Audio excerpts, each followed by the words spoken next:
For the next few minutes, we want you to consider what it means to be a professional. We talk about professional experience, professional placement, but what is a profession? What does it mean to be part of a profession? There are some commonly accepted elements that define what a profession is. They are generally people who work in knowledge-based or service occupations that require a tertiary education. When you come out of that, you are formally credentialed and you operate within an agreed standard of ethical behaviour. A professional also has some other attributes. We trust people who belong to a profession. There's an institutionalised sense of trust. Trust me, I'm a doctor. We trust doctors, accountants, engineers, and we also trust teachers. We trust these people to know what they are doing, and that's where the knowledge base becomes so important. There is some debate within the research community and within professional communities that teaching isn't really a profession, that it's actually a semi-profession. And the arguments are based around the knowledge base and the theoretical base of teaching. It's argued that to be a profession, that professional knowledge must be theoretical, abstract, and positioned within scientific disciplines. And that knowledge must be complex and deep enough to require that long tertiary training that's rewarded by the formal credentials of a degree.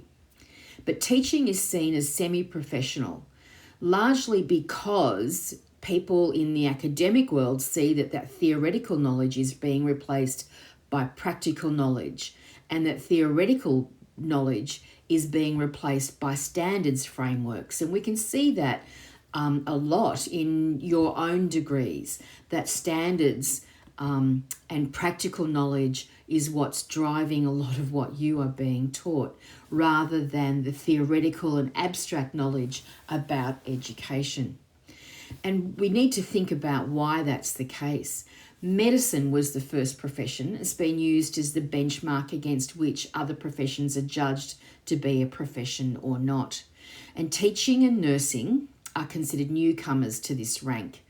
And they're not seen as true professions, but as semi-professional.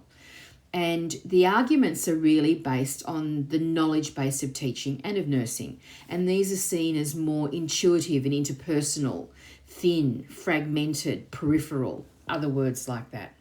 There are, of course, counterclaims and counter-arguments to these claims about the integrity of the teacher knowledge base. Schulman, for example, and others argue that the science of teaching resides in the discipline content knowledge, knowing what we teach, as well as foundational pedagogical principles, knowing how to teach.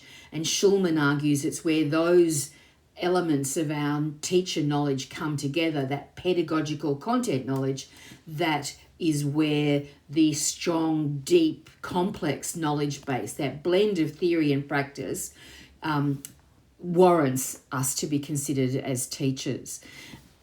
And we talk about that as the science, but we also combine that with the art of teaching, that practical wisdom that we require to know how to do that in the moment, in the classroom, and engage with students.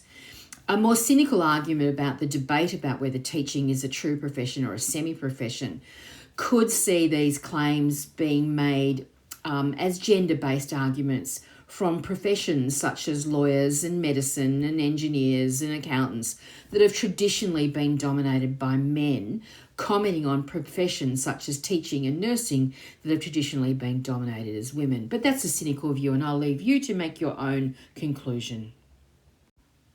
One of the clear things when we're talking about what kind of characteristics define a profession or a professional is that the fixed knowledge base is probably no longer as fixed as it used to be. There is a much greater sense of fluidity to what it means to be a professional. Knowledge is no longer fixed and no longer constant. Lives and our context are constantly in flux, changing, evolving. This means that as a member of a profession, we need to constantly evolve and change to keep pace, to adapt to the changing contexts that we find ourselves in. So those new contexts require new responses, where the existing ways of being a professional are no longer adequate to the context we find ourselves in, and that we require as a professional new levels of being reflexive or being reflective, constantly questioning and reconstructing how we do things. And we'll explore a little bit more about that in the next little lecture.